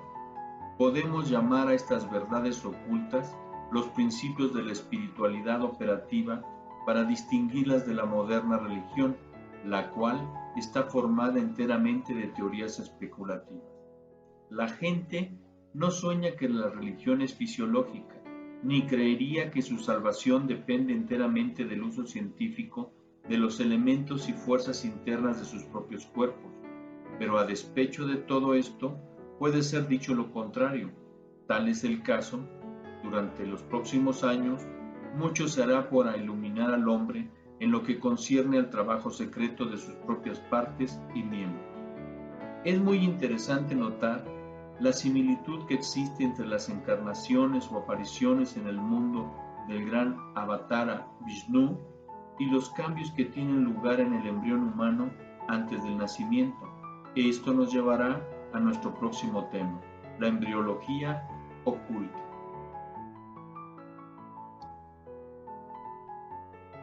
Parte 5. Embriología oculta. El gran señor Vishnu ya ha venido 9 veces a la tierra para salvar al hombre. Falta su 10º nacimiento. Sus 9 apariciones tienen un estrecho paralelo con los 9 principales cambios que ocurren en el embrión humano previamente al nacimiento. Vishnu nació primero de la boca de un pez, luego nació del cuerpo de una tortuga, más tarde tuvo su aparición como jabalí, luego león, después como mono, y luego de tener otros nuevos cambios, apareció como hombre. Yo noté hace algún tiempo que un hombre de ciencia había confeccionado una tabla mostrando la relación del cerebro humano con varios animales durante el periodo prenatal. Seguía exactamente la lista de las encarnaciones de Vishnu, aunque era totalmente inconsciente de que estaba uniendo el ocultismo oriental con la embriología occidental. Casi todos los mitos de la cosmogonía están basados en la embriología. La formación del cosmos, se dice, ha tenido lugar en la misma forma en que el hombre ha sido formado, solo que en una mayor escala. Por ejemplo, en los Puranas de Vishnu se nos dice que la creación tuvo lugar dentro del vientre de Meru. El espacio estaba rodeado de grandes montañas y escarpadas rocas, el corión o membrana externa que se envuelve en el feto. El universo fue creado del agua y flota en un gran mar, el fluido amniótico. Descendiendo una escala, el cordón umbilical, vinieron los dioses. 4 ríos fluían dentro de la nueva tierra, como se dice en el Génesis. Estos son los vasos sanguíneos del cordón umbilical. Así sigue el relato, existiendo una correlación maravillosa. Algún día, quizás una nueva ciencia podrá ser basada sobre la ley de la analogía. Eso aportará una contribución mucho mayor a las conclusiones científicas que todas las especulaciones científicas de la época. Es razonablemente cierto que el relato de Adán y Eva y el paraíso está basado en la embriología y que el vientre es el original paraíso. Simbólicamente se le representa por un círculo. El punto en el círculo es el germen primitivo y así sucesivamente. Uno puede seguir la analogía hasta donde se quiera. El huevo de Brahma es el relato del embrión cósmico y la embriología es el estudio básico de la creación. En la embriología tenemos también una recapitulación muy interesante del pasaje de la raza humana a través de varias especies de la naturaleza. Encontramos en cierto periodo las criaturas hiperbóreas. En otra época vemos al primitivo hombre lemur, más tarde al atlante y finalmente al ario. Recomendamos a todos los estudiantes del ocultismo el hacer un estudio muy cuidadoso de este tema. La ciencia sabe que toda la vida de este planeta vino del agua. El embrión humano está rodeado de agua durante todo el periodo primario de su crecimiento, y en esto encontramos una ilustración de la evolución de todas las cosas. El sexo no apareció en la Tierra hasta la tercera raza, y no aparece en el embrión hasta el tercer mes. La recapitulación del embrión humano a través de los reinos inferiores de la naturaleza es una de las pruebas más poderosas de la evolución que ya determina en forma concluyente que el hombre no pudo haber sido hecho originalmente en su condición adulta. En consecuencia, ha pasado a través de una embriología cósmica. En efecto, él está todavía en embrión y no nacerá realmente en la raza humana hasta no ser verdaderamente humano, lo cual no será por muchos miles de años. Está actualmente en la etapa de convertirse en hombre. Los 9 meses del periodo prenatal, por siglos, han sido empleados simbólicamente. 9 es el número del hombre, porque durante 9 meses está el cuerpo en proceso de preparación. El número perfecto se supone que es el 12, por eso, en la época presente, el hombre nace 3 meses antes de ser terminado. El gradual desarrollo de la raza humana traerá como resultado el ser más terminado durante el periodo prenatal, hasta que finalmente el nacimiento sea lo último, y toda experiencia y crecimiento tendrá lugar en el periodo embrionario. El hombre no nace totalmente de una vez. Podemos decir que nace por grados. La conciencia trabaja fuera del cuerpo, utilizando las sustancias plásticas hasta el momento de vivificarlo. Cuando toma a su cargo el vehículo desde lo interno y comienza a modelar cierta cantidad de individualidad de los materiales que la rodean, en el momento del nacimiento, el cuerpo físico nace y un proceso de cristalización comienza, que no se detiene nunca, ni por un solo instante, hasta el momento de la muerte. El hombre principia a morir en el momento de su nacimiento, y el alcance de la vida está determinado por el tiempo que ese proceso requiere. Al 7º año, el cuerpo vital entra en acción y los periodos más grandes de conocimiento tienen comienzo. Es entonces que los padres principian a tener dificultades. Es la época en que dejan sus ropas tiradas o afuera. Los niños crecen como la hierba, porque están literalmente recapitulando sus existencias de plantas, mientras que hasta ese entonces ellos recapitulan su estado mineral. Cerca del 7º año, el niño comienza a producir esencias vitales dentro de su propio cuerpo. Hasta esa época vive de las fuerzas secretadas en las glándulas internas de la garganta antes del nacimiento. En otras palabras, se mantiene a sí mismo con la vida que ha almacenado de los padres. Alrededor de los 7 años de edad comienza a trabajar para sí mismo. Esta actividad, minuto tras minuto, y si el joven pudiera embotellar su energía y conservarla para la vejez, ¿en qué maravilloso mundo viviría? Entre los 12 y los 14 años, en las regiones moderadas, el hígado principia su actividad. El cuerpo emocional ha nacido. Es durante estos días de la adolescencia que el joven enfrenta sus más grandes problemas. La emoción corre desenfrenadamente. La conciencia está recapitulando sus existencias animales. Manifestando la euforia juvenil, es a menudo la etapa de los grandes errores. Mayor número de vidas son oscurecidas o inutilizadas entre los 14 y los 21 años. Esto ocurre más que en ningún otro periodo de la vida.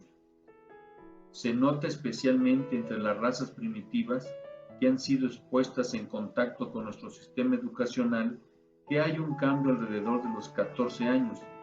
Hasta esa época, estos niños han estado en la cabeza de sus clases y teniendo una posición brillante, pero cuando se apodera de ellos la naturaleza animal, son un fracaso en cuanto a la educación se refiere. Cualquier maestro de escuela que haya educado a niños extranjeros dará testimonio de esta condición entre ciertas nacionalidades. El retardado es un ejemplo de la pérdida de las funciones mentales con el nacimiento del cuerpo astral, y hay muchos de estos ejemplos. Durante estos días de turbulencia emocional, los padres deben manejar a sus hijos con firmeza y bondad, sino aquellos mismos niños se volverán algún día contra sus padres y les culparán por haber arruinado sus vidas.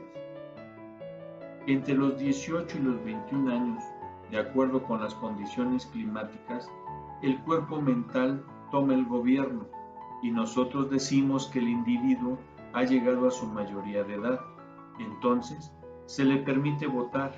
El padre le regala un reloj de oro y lo envía al mundo en busca de fortuna. Quizás una persona entre 1.000.000 comprenda realmente por qué se ha establecido los 21 años como la época de la mayoría de edad. Pero todo ocultista conoce la razón. La conciencia espiritual, el verdadero yo soy, no toma posesión de sus nuevos cuerpos hasta los 21 años. Hasta ese momento está gobernado enteramente por los centros sensorios inferiores. Por lo tanto, la vida progresa en ciclos de 7 años. Como un ejemplo de esto, nosotros vemos que los 28 años señalan el periodo del segundo nacimiento físico, los 35 el segundo nacimiento vital, o como es llamado, segundo desarrollo. Los 42 es el periodo del segundo nacimiento emocional. Durante estos años, gente perfectamente normal hasta entonces, muy a menudo deviene sentimental. Los 49 marcan la aurora de un nuevo periodo de actividad mental, y los siguientes 7 años son la edad de oro del pensamiento. Son los periodos de la razón filosófica, los años más completos y que coronan la vida con su plenitud, y así van los ciclos tras los ciclos. Si el individuo durara bastante tiempo, pasaría por una segunda, tercera y cuarta niñez. Muy pocas personas comprenden y saben realmente que ellos están compuestos de elementos minerales, vegetales y animales. Los huesos son literalmente minerales. El cabello es una planta nutrida por olas de éter vital que le llegan a través de la piel, y en todo individuo hay, en su interior, miles de cosas que arrastran, reptan y trepan, que hacen de nosotros un zoológico de nuestra exclusiva pertenencia. Los antiguos escandinavos, conociendo esto perfectamente, escribieron muchas leyendas relativas a estas pequeñas criaturas que viven en el hombre. Una famosa estatua del padre Nilo está cubierta con pequeñas figuras humanas, las cuales representan los atributos y funciones del hombre. El hombre es un gran campo de estudio, pero nosotros hacemos muy poco uso de nuestro libro de texto. Las escrituras de todas partes están llenas de referencias anatómicas de ciudades y lugares que no tienen ninguna existencia fuera del hombre mismo. Las 12 puertas de la ciudad santa son las 12 aperturas del cuerpo humano, lo mismo que los 12 maestros de la sabiduría y las 12 grandes escuelas de la filosofía. Estas aberturas están divididas en 2 divisiones de 7 y 5. Hay 7 entradas visibles y 5 ocultas en el cuerpo humano.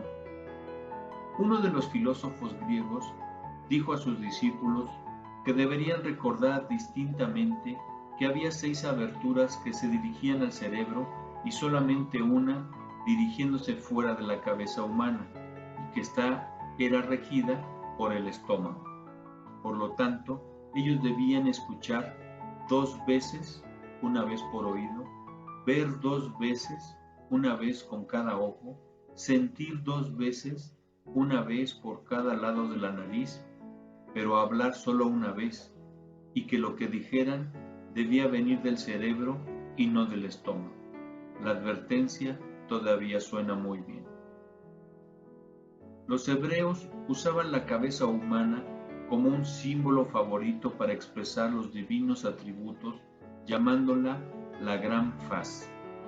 Los dos ojos eran correlacionados al Padre, porque ellos eran los órganos de la conciencia. Las dos ventanas de la nariz con el Hijo, porque eran los órganos para sentir, y también vehículos del prana, la fuerza vital que se halla en el éter. La boca fue usada para simbolizar el Espíritu Santo, que emitía la palabra hablada y formaba el mundo. Las 7 palabras a las cuales la boca dio origen eran los 7 espíritus ante el trono. También son los vasos y las trompetas de la revelación. Ellas salían afuera como el ejército de la voz para crear en los 7 mundos, y toda la naturaleza dimanó de su poder creador. Pocos realizan el magnífico simbolismo que oculta la cabeza humana y cómo ha sido usada en los relatos de las Escrituras. A este artículo hemos agregado un escrito que fuera publicado aparte hace algunos años, pero que no se ha vuelto a publicar.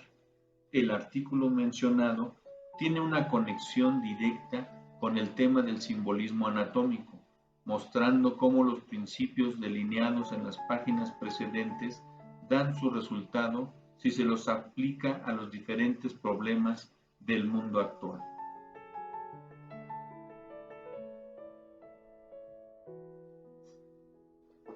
Parte 6. Masonería esotérica. El estudiante de la masonería mística se va enfrentado eternamente con un problema. Se le presenta bajo diferentes nombres, se le ha hablado de él bajo muchos símbolos, pero brevemente puede ser definido como la purificación y liberación del cuerpo y el espíritu, del veneno de la cristalización y la materialidad. En otras palabras, él está buscando rescatar la vida enterrada entre las ruinas de su derruido templo y restaurarlo en su legítimo lugar como la nota clave de su arco espiritual. Estudiando la masonería antigua, nos encontramos con las primeras revelaciones, que nosotros conocemos como las enseñanzas de la sabiduría. Al igual que otros grandes misterios, ellos consisten de soluciones a problemas de la diaria existencia. Podrá parecernos de muy poco uso para nosotros el estudio de esos antiguos símbolos abstractos, pero en su tiempo, cada estudiante comprenderá que las cosas que ahora apartamos como sin valor son las joyas que algún día necesitarán.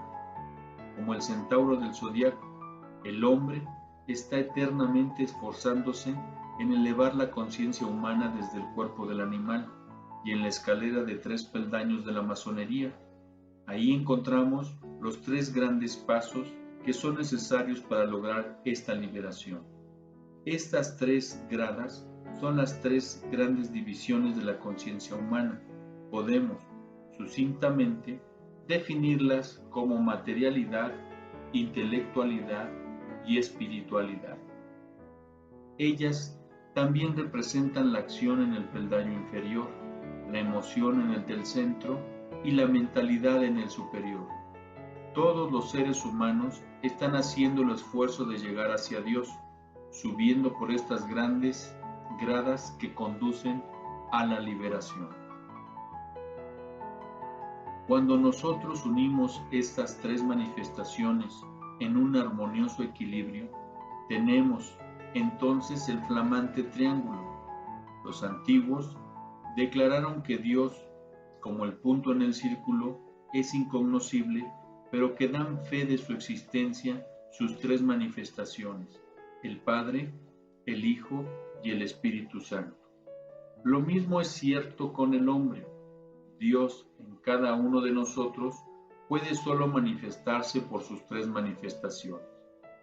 El Padre se manifiesta por medio de nuestros pensamientos, el Hijo por medio de nuestras emociones y el Espíritu Santo por medio de nuestras acciones. Cuando armonizamos nuestros pensamientos, deseos y acciones, tenemos el triángulo equilátero.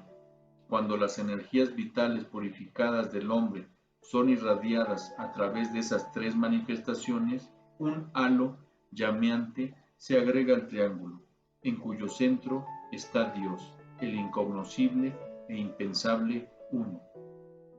Es el Yod o llameante letra del alfabeto hebreo, el abismo que nadie puede conocer, pero del cual todas las cosas viven.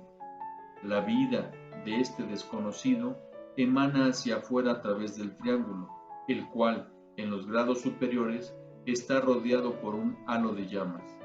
El halo es el alma construida por los transmutados pensamientos, acciones y deseos, el eterno triángulo de Dios.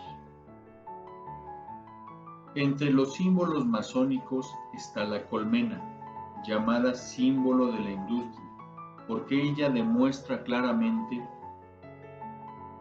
que el hombre debe cooperar con sus semejantes para lograr el desarrollo mutuo de todo. También contiene un mensaje mucho más profundo, porque cada alma viviente es una abeja que viaja por la vida y recoge el polen de la sabiduría en los distintos ambientes y experiencias de la vida. Así como la abeja liba la miel del corazón de la flor, cada uno de nosotros debe extraer el néctar espiritual de cada acontecimiento, cada gozo, cada sufrimiento, y llevarlo a la gran colmena de la experiencia, el cuerpo, alma del hombre. En la misma forma, se dice que las energías espirituales en el hombre toman eternamente las fuerzas vitales que él está transmutando y que las lleva a la colmena del cerebro, en donde es almacenada la miel o el combustible necesario para el mantenimiento de la vida. Se dice que los antiguos dioses vivían de néctar y no tenían que comer o beber como los otros hombres. Es realmente cierto que la miel conseguida o extraída del enfrentamiento con los problemas del diario vivir es el alimento más elevado del hombre. Mientras comemos a la mesa bien servida, sería bueno para nosotros considerar si el hombre espiritual también se nutre y desarrolla con las cosas que nosotros hemos transmutado en nuestra propia vida. Un filósofo de la antigüedad dijo que la abeja extrae la miel del polen de la flor, en tanto que la araña de la misma fuente extrae el veneno. El problema, entonces, que se nos plantea es: ¿somos abejas o arañas? ¿Transformamos las experiencias de la vida en miel o en veneno? ¿Nos ayudan a crecer y elevarnos o seguiremos obstinadamente dando coces contra el aguijón?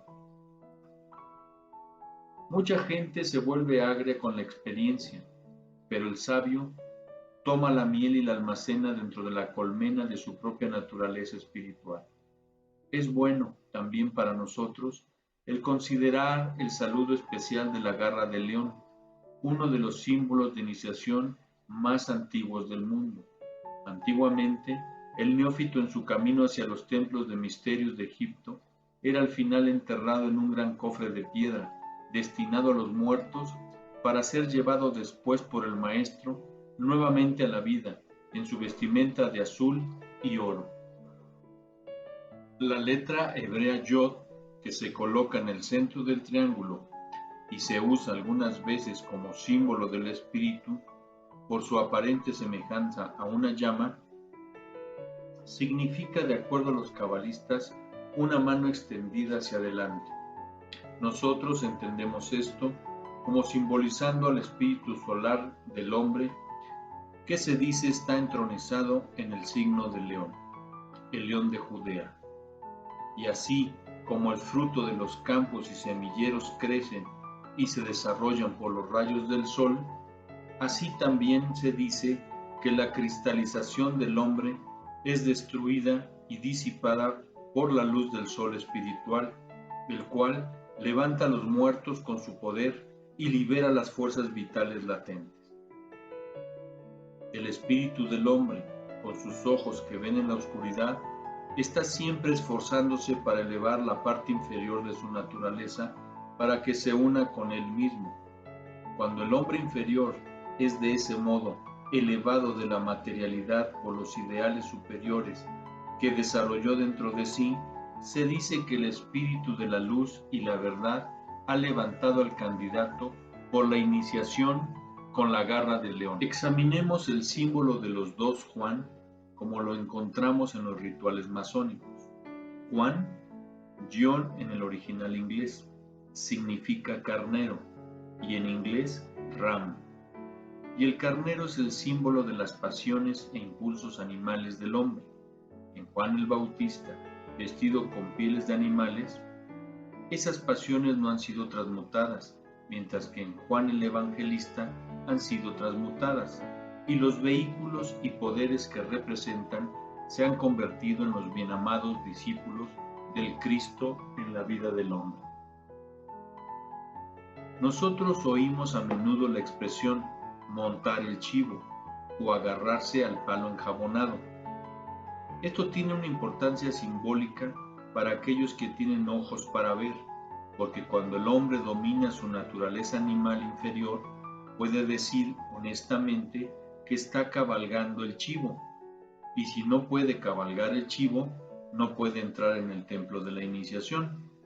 El palo enjabonado al cual debe aferrarse se refiere indudablemente a la columna vertebral, y es solamente cuando el hombre puede ascender por esa columna conscientemente y llegar así al cerebro, que puede tomar los grados de la francmasonería. El tema de la palabra perdida debe ser considerado como un problema individual. El hombre en sí, esto es el verdadero principio. Puede ser llamado la palabra perdida, pero es mejor decir que es cierta cosa que irradia del hombre lo que constituye la consigna que es reconocida por todos los miembros de su comunidad. Cuando un hombre, como arquitecto de su templo, abusa y destruye las energías vitales que están dentro de sí mismo, entonces el constructor, después de haber sido muerto por los tres cuerpos inferiores, se lleva consigo a la tumba en donde yace la palabra que es la prueba de su condición. El abuso de los poderes físicos, mentales o espirituales da como resultado la muerte de la energía, y cuando esta energía se pierde, el hombre pierde con ella la palabra sagrada. Nuestras vidas, pensamientos, deseos y acciones son las triples consignas vivientes por las cuales un maestro constructor conoce a sus obreros, y cuando el estudiante pide su admisión a la cámara interna, debe presentar a la entrada del templo las credenciales de un cuerpo purificado y una mente equilibrada. Ningún dinero puede comprar esa palabra, ningún grado puede concederla, pero cuando dentro de nosotros mismos el constructor muerto es resucitado nuevamente, él mismo pronuncia la palabra y sobre la piedra filosofal erigida dentro de sí mismo se graba el nombre viviente de lo divino. Solamente cuando es resucitado este constructor, los símbolos de la mortalidad pueden ser cambiados por los de la inmortalidad. Nuestros cuerpos son las urnas que contienen las cenizas de Irán. Nuestras vidas son las columnas rotas, la cristalización es el ataúd y la desintegración es la abierta fosa.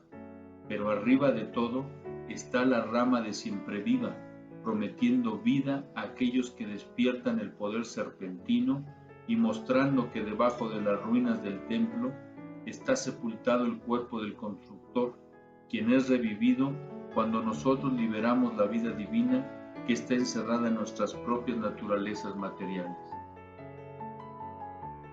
Hay muchos de estos maravillosos símbolos masónicos que nos han sido transmitidos desde el olvidado pasado, símbolos cuyos significados, largo tiempo perdidos, han sido enterrados bajo el manto de la materialidad. El verdadero masón, el Hijo de la Luz, sigue ansiando la liberación y el vacío trono del rey de Egipto todavía guarda al rey del sol que fuera muerto. Todo el mundo espera todavía que Balder, el hermoso, vuelva a la vida nuevamente, que el Cristo crucificado levante la lápida de piedra y se eleve de la tumba de la materia, llevando consigo su propia tumba.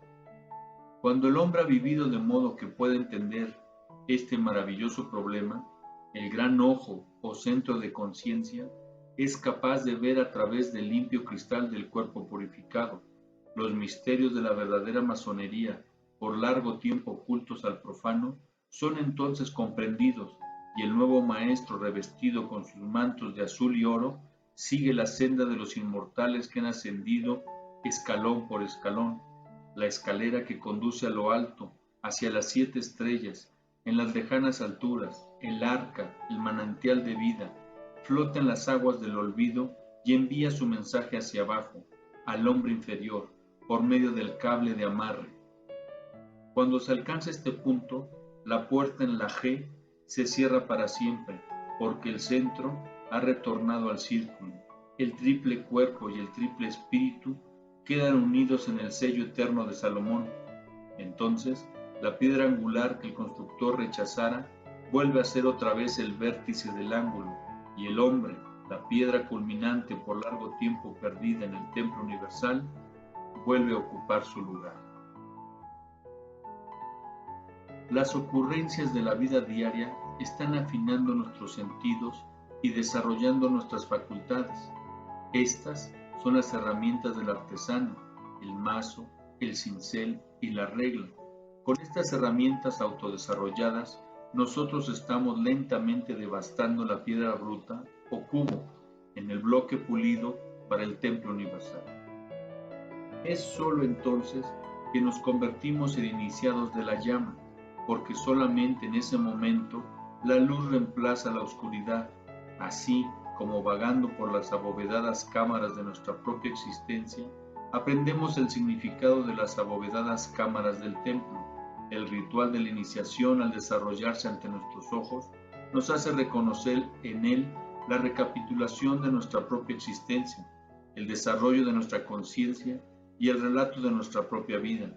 Con este pensamiento en la mente, seremos capaces de comprender, no solo porque los atlantes de la antigüedad hacían el culto al sol naciente, sino también cómo el moderno masón simboliza este sol como Irán, el noble de nacimiento.